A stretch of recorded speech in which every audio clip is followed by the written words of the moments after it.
Okay, so a little thought I had today is that for me, at least, and I think for a lot of people, when it comes to osteoarthritis in the knees, especially, your shoes matter. So, firstly, my shoulder's quite red. I've just iced it, so I can see that maybe more than you can notice it, just because I am the one that iced it. I may have now just distracted you completely, so my sincere apologies if I did. But sorry, back to the topic at hand. So, in my opinion, shoes and footwear matter. So, when it comes to knee pain, I'm going to use myself as an example. For some people, the more you bend your knee, or the greater degree of flexion you have in that knee joint, you might be hitting more areas which are damaged or bone on bone. So for me, the case is basically from 30 degrees of flexion onwards is where I kind of hit my damaged area. So I don't have a lot of, you might say, good knee flexion until I started getting quite a lot of pain, and that was when I was a lot weaker. So for me, wearing shoes, for example, I've been quite into wearing like kind of military boot or similar, something like a Doc Marten. The first one I bought was from a osteopedic company that was kind of made by podiatrists. And to be honest, I actually liked the style of the boot, but it was really bad for my knee, so I actually didn't wear it that often. And the reason being was, one, the toe box was quite narrow. I have quite fat or chodish feet, you might say. So whenever I was kind of walking, I noticed that I was really putting a lot of pressure on that halluceal eminence, or that kind of knuckle of the big toe. And I wasn't able to actually have my feet spread far enough where I could kind of transfer the pressure equally through all the toes, or actually kind of use that big toe to help resist when I'm actually stepping through my gait. So a lot of the pressure was kind of coming through that knuckle, and as I was kind of wearing it a bit, I noticed that my big toe was actually starting to kind of come in towards the midline of my foot. So you get a lot of people that might kind of get bunions or spurs, where that, especially where that halluceal eminence is, that could be partly because of the shoes they're wearing that doesn't support having a wider toe box. Firstly, that helps getting that proper gait when you're walking, kind of being able to transfer your weight through your foot. And then secondly, obviously not being able to use the muscles of your feet to support yourself when you're walking, so other structures will move more than they might have to or should. And up the chain, if we're looking at the knee from the foot, so up the chain, if there's already damage or weakness in that joint, i.e. osteoarthritis in the knee, that knee might be twisting or bending more than it should, which can further increase the aggravation, or if your knee is healthy, can obviously, same thing, further increase the aggravation to the point where you might start getting actual pain. So for me, I found a brand of shoe called Hoka, very, very popular. Luckily, it's starting to become popular within streetwear. Basically, I would wear that everywhere and as much as I could. There are some things it doesn't really suit, so I did find it hard when I was trying to dress to impress, you might say, and trying to wear more dress shoes, and they do say beauty is pain, in this case literally. But the second point of the shoes I had, which I found hard, was the that boot style, which is kind of above the ankle, is the leather was quite tough. So I didn't actually get a lot of dorsiflexion or bend in my ankle. So I'm doing a very bad job at explaining it by visually, but if this is my ankle joint here, so whenever you step and you kind of walk forward, that ankle joint bends forward or dorsiflexes. So the less that dorsiflexes, for example, if I'm going down a stair or down a hill, the more my knees actually have to bend to compensate for that. And your whole body weight essentially on one leg has to be overbent from that knee joint to try and get you down the hill. Whereas if I had shoes, say for example these Hokas, which firstly don't come up past my ankle, so my ankle has a lot more range of motion to bend, there would be less excessive bending needed to be done from my knee to kind of compensate for that issue.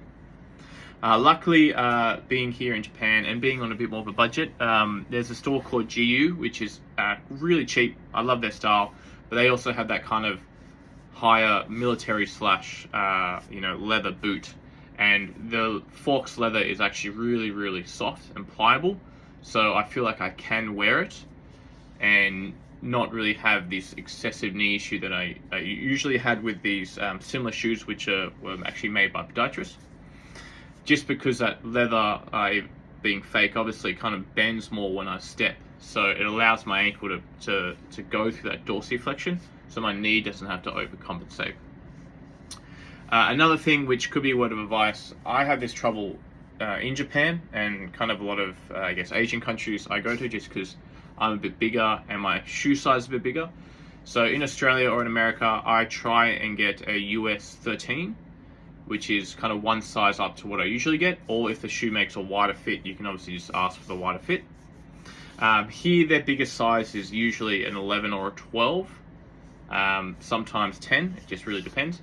So as I was saying before, so with some shoes, if they have a really thin or narrow toe box, I don't find that I can actually get a good step with the gait and use kind of the muscles of my underfoot and arch, which I'm not going to pretend I know all of them, to help me have a solid foundation when I'm walking, but also give me that support to go through that step or that gait as I'm transitioning through. So then I sometimes find that my knee might concave in a bit more than it should, or there might be some excess medial pressure going through that knee joint because my foot isn't moving properly. So again, if there's issues down below, you might see other recurring issues up the chain to kind of compensate. So the reason I got a bigger size was just because, one, I didn't have any issues with it feeling uncomfortable for my feet or my knees. Two, I had that wider toe box because the shoe was slightly bigger, where I could kind of have my toes feel a bit more spread, and I could kind of walk or step and go through that gait pattern a bit more effectively. So I hope that helps. Just, I guess, kind of like a little one here, but essentially, long story short, if you're struggling with knee issues or even back issues or anything, that your footwear does make a difference, and hopefully you're able to find a pair of shoes, depending on your work or your attire that you kind of have to wear, that does allow you to walk a bit freer and not have your knee joint, if it's knee osteoarthritis that you deal with, have to do more than it should. A few other things which also help is, as much as you can, trying to maintain a healthy weight, just purely because there's going to be less weight going through that joint and less force going through that joint when you're moving. Also, trying to have a good range of mobility, so especially in your hips and your ankles. Again, if you're suffering from knee osteoarthritis, just because you don't want your knee to move more or twist more than it should. So traditionally, the knee joint is a hinge joint. So yes, there is some rotation as well that comes into it naturally, but generally it just kind of bends forward and back. So if you think of like a hinge of a door, your knee only really does that just kind of that one motion, bending forward and back. Like a hinge of a door only just kind of rotates one way, your knee only bends forward and back one way. So if your ankle suffers from issues with mobility, as we're talking about before, let's say that dorsiflexion, or that kind of trying to bring your toes towards your shin, so that bend, your knee will bend more to compensate for that. For example, if you have really poor rotation in your hips, and when you're walking and moving, your knee might actually rotate more than it should, generally medially, and that can cause a lot of issues in the joint lining. So just something to be mindful of. Another caveat to that is obviously then trying to have some type of strength in your supporting muscles, and especially your quadriceps. So your quadriceps is going to be a big one for knee health, but then we look at other more stabilizing muscles like your tib post or your glute medius, which they work synergistically but also kind of help stabilize your pelvis. So again, if my hips are over rotating because I don't have those stability muscles strong, then my knee is going to kind of over rotate to deal with that, and that's just an example. So shoes matter. Trying to have a healthy weight as much as you can is possible. Then obviously making sure certain joints which maybe should be more mobile are more mobile. One of the best ways to improve mobility is actually through resistance training into those deeper ranges over time with progressively loading as time goes on, trying to do that smartly, just so we maintain that mobility. And then working on having strong muscles, and it also means having strong stabilizers.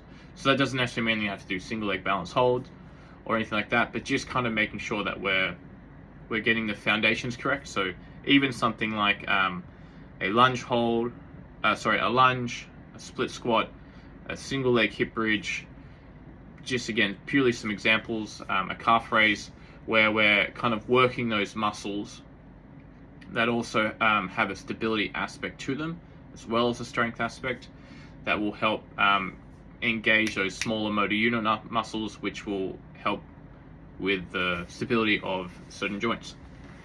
I definitely am very pro resistance training. In the past, I was very pro more like stability resistance training, but honestly, I think just traditional resistance training is the best. And then if you have certain issues you're dealing with, or injuries, or maybe more sport-specific exercises, throwing a few of these more unilateral exercises, or say single leg exercises with load, will kind of help also activate those stability muscles. I'm also the type of person that does these exercises with support. So for example, a single leg hip bridge, either from the ground or using a bench, because again, you're not completely unstable, where you can't actually output the most strength. Or another example could be like a single leg calf raise, but I do it on like a Smith machine, or if I'm really stuck with equipment, holding a dumbbell and holding onto a handrail with my kind of non-working side, just so again, I can really focus on trying to push through my whole foot, kind of really work on using the muscles of my underfoot as well as my calf or calves, and not trying to just focus on stabilizing my whole body, where I actually can't get the best strength output possible. So I hope that helps. A few kind of key points there, but it's been on my mind to talk about for a while, and I guess I finally decided to stop being a piece of crap and make a video. So here we are. And I hope you enjoy the day or night wherever you are and whatever time you watch this, and I hope this is helpful. Until next time, toodaloo.